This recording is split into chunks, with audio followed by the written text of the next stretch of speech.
Hello mga kamax, magandang gabi po sa atin lahat. So marami pong nagtatanong kung paano po makita yung ating ratings dito sa taxi driver app sa Maxim. So ganito po yan guys. So open po natin nating taxi driver app. So okay, yan po guys. Open po natin yan, yung taxi driver app.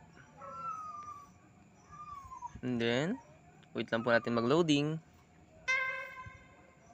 And then click po natin itong menu dito sa baba. Yan.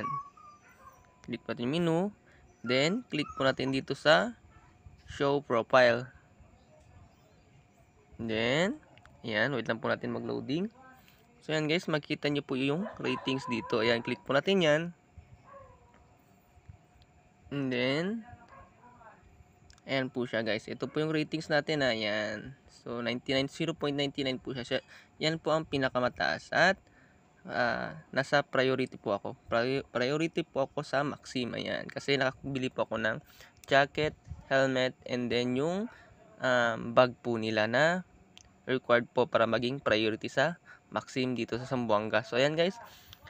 Lalabas po ang ating sa mga baguhan po pala is lalabas po ang ating ratings if nakompleto na po natin ang 30 orders. So sa mga hindi pa po nakakompleto ng 30 orders ay di pa po lalabas yung ratings dito. So pag nakompleto nyo na po yung 30 orders nyo, so tsaka nyo ito balikan, so makikita nyo na po ilan po yung ratings nyo. Ang pinakamataas po na ratings is 0.99. Ayan. Okay guys. So pag nasa pinakamataas kayo na ratings guys is i-maintain nyo po yan. So wag po tayong gumawa ng mga negatives kagaya dito guys. Mga negative po to sa lahat sa baba. So 0 po yan lahat guys. You can see 0 po yan. So na-maintain ko po yung 0.99 na ratings ko po. So, ayan. Mga positives na po ginawa ko. Yung hindi po ako gumagawa ng kasalanan. So, ayan.